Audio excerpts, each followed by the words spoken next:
ہمارے لیے آج کی تلاوت مقدس لوکا کی انجیل، اس کا 10 باب، اس کے پہلی 9 آیات۔ اس کے بعد خداوند نے 72 اور مقرر کیے اور انہیں دو دو کر کے ہر شہر اور گاؤں کو اپنے آگے بھیجا جہاں وہ خود جانے کو تھا، اور وہ ان سے کہتا تھا کہ فصل تو بہت ہے پر مزدور تھوڑے ہیں، اس لیے فصل کے مالک کی منت کرو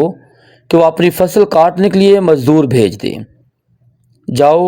دیکھو میں تمہیں جیسے بروں کو بیڑیوں کے درمیان بھیجتا ہوں۔ نہ بٹوا لے جاؤ، نہ تھیلی، نہ جوتی، اور راہ میں کسی کو سلام نہ کرو، اور جس کسی کو گھر میں داخل ہو پہلے کہو اس گھر کو سلام۔ اگر سلام کا فرزند وہاں ہو تو تمہارا سلام اس پر ٹھہرے گا، ورنہ تم پر لوٹ آئے گا، اور اسی گھر میں رہو اور جو کچھ ان کے پاس ہو کھاؤ اور پیو، کیونکہ مزدور اپنی مزدوری کا حقدار ہے۔ گھر گھر نہ پھرو، اور جس کسی شہر میں داخل ہو اور جہاں تمہیں قبول کیا جائے تو جو کچھ تمہارے سامنے رکھا جائے کھاؤ، اور وہاں کے بیماروں کو شفا دو، اور ان سے کہو کہ خدا کی بادشاہی تمہارے نزدیک آ پہنچی ہے۔ لیکن جس کسی شہر میں تم داخل ہو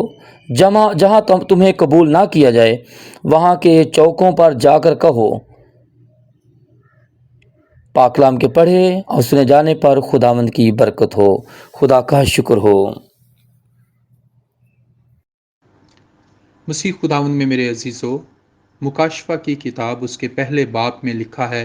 کہ مبارک ہیں وہ لوگ جو خدا کا کلام سنتے اور اس پر عمل کرتے ہیں۔ اس لیے آج آپ جتنے بھی لوگ خدا کا کلام سن رہے ہیں، آپ سب بھی مبارک ہیں۔ میرے آج عالمگیر کلیسیا بڑے ایمان، بڑی عقیدت، بڑی محبت کے ساتھ مقدس لوکا انجیل نویس کی عید مناتی ہے۔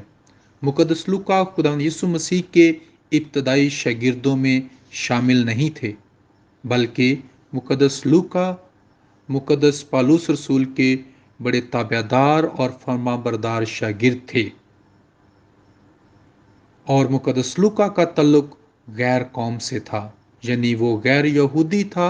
مقدس لوکا یونانی خاندان سے تعلق رکھتا تھا، اور اس لیے اسے یونانی زبان پر بھی عبور حاصل تھا۔ مقدس لوکا نے طب کی تعلیم حاصل کر رکھی تھی، اور پیشے کے لحاظ سے وہ ایک طبیب تھے۔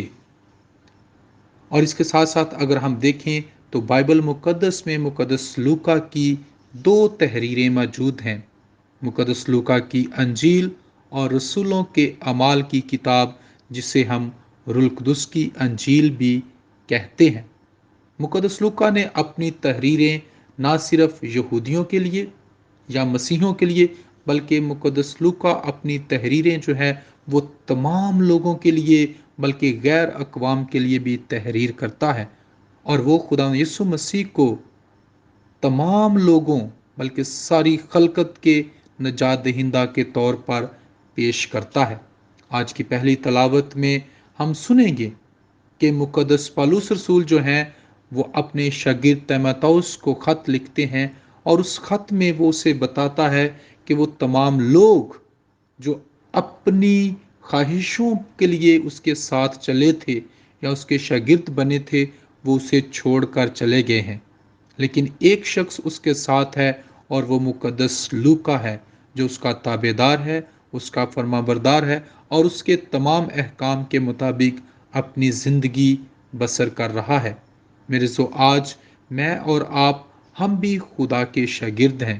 لیکن کیا ہم مشکلات میں، دکھوں میں، تکلیفوں میں اس کے فرما بردار ہیں، اس کے احکامات کے مطابق زندگی بسر کرتے ہیں یا نہیں؟ آج کی انجیل مقدس میں خدا یسوع مسیح 72 اور شاگردوں کو مقرر کرتے ہیں اور انہیں انجیل کی منادی کے لیے رخصت کرتے ہیں، لیکن اس کے ساتھ ساتھ وہ انہیں تعلیم دیتے ہیں اور تاکید کرتے ہیں کہ میں تمہیں بروں کی مانند بھیڑیوں میں بھیج رہا ہوں۔ اس کا مطلب ہے کہ خدا یسوع مسیح اپنے شاگردوں سے کہتے ہیں کہ تم نے اس